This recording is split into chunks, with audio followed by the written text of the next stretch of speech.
Oi, como estamos? Então, hoje a gente vai trazer uma sugestão feita por um inscrito aqui no canal. O nome dele é Wagner Renato e ele mora na cidade de Fortaleza. Então ele colocou essa ideia para que a gente pudesse discursar um pouquinho sobre essa situação. Ele ouviu constantemente essa ideia de conheço alguém que fez a cirurgia e voltou a engordar.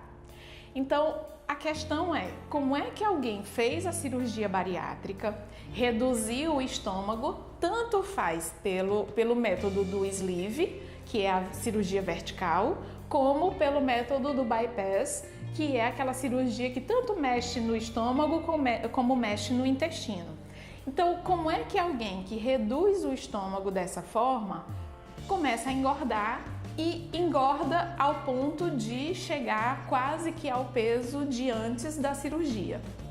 Então, nesse ponto, é interessante a gente saber pelas escolhas alimentares, como a gente abordou no vídeo, no último vídeo que a gente publicou, sobre essas escolhas alimentares. Então, quando eu tenho o estômago reduzido com o emagrecimento da cirurgia que dura em média 1 ano, eu chego no meu peso normal. Eu chego no meu peso normal, que a gente diz que é relacionado à altura de acordo com o IMC.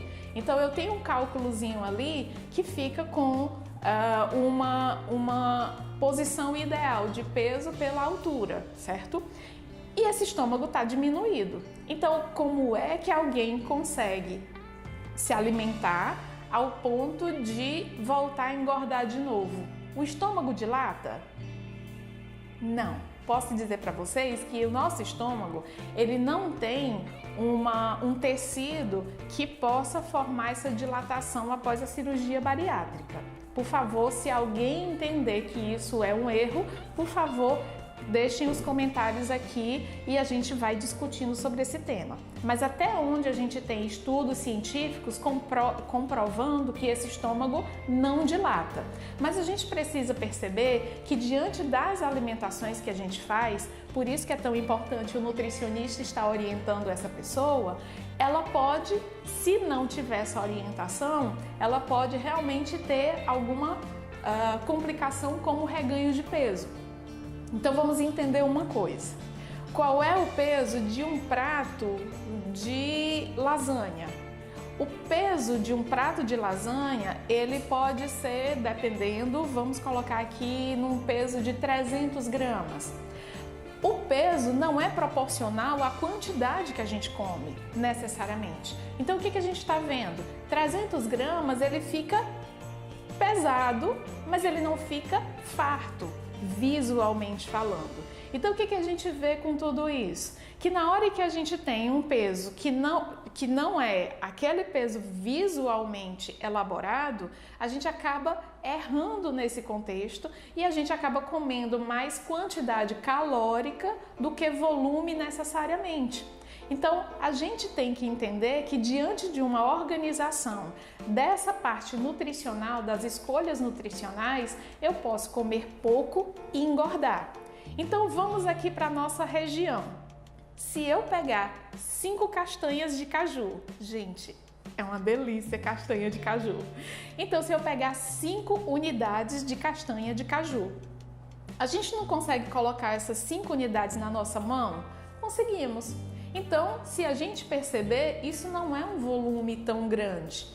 Mas esse volume que cabe na palma da minha mão, se a gente começar a estudar qual é o volume calórico dessas 5 castanhas de caju, é que a gente começa a perceber que o volume de caloria que tá presente nesse alimento, dependendo da frequência e da quantidade que eu estou fazendo desse alimento no meu dia a dia, é que vai trazer um ganho calórico a mais do que o meu gasto energético. E sempre, se a gente entrar nessa conta de eu ter mais ingesta do que eu gasto, eu tenho obesidade. E isso faz com que algumas pessoas percebam que, nem percebem que estão comendo pouco, mas mesmo assim estão engordando. Então é interessante perceber essa condição.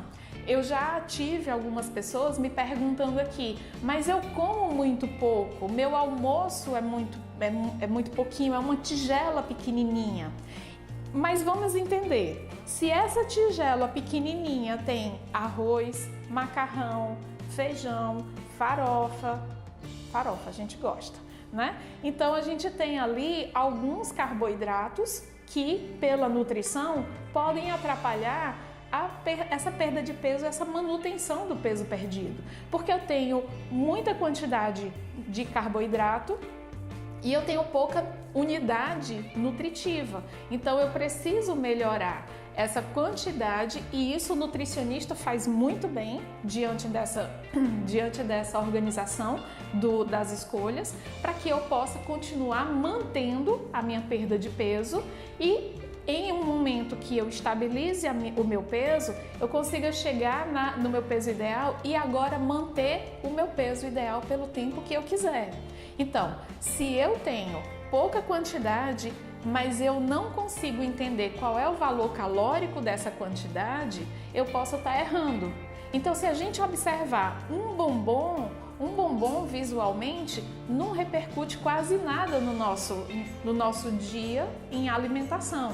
Mas se a gente não perceber quantos bombons a gente chupa, a gente tem dessa quantidade ingerida desse bombom durante o dia inteiro, eu posso ter uma repercussão negativa com relação a um reganho de peso, a uma recidiva de peso, que é como é chamado agora essa condição do reganho de peso.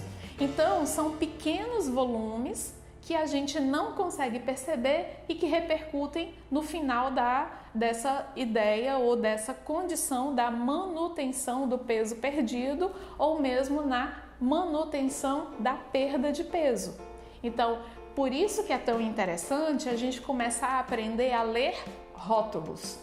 Agora, essa leitura também vai ser muito interessante, indicada pelo seu nutricionista, indicada pela sua equipe, para saber qual é a importância, o que é que se tem que ver no rótulo, já que tem tanta coisinha, tem tanto nomezinho lá que a gente quase não entende direito. Então, quanto a isso, busquem a informação, mas por favor vejam também os rótulos para saber se realmente aquela quantidade calórica é a indicada pelo que a nutrição da tua equipe está orientando na tua dieta. E assim a gente consegue manter esse peso, né, pelo que é ideal, diante daquela continha do índice de massa corporal, que, relembrando, é feita pelo peso dividido sobre a altura vezes a altura, certo? E aí os resultados eles se mantêm numa normalidade entre 20 até 24,99. Isso é o IMC de um peso normal.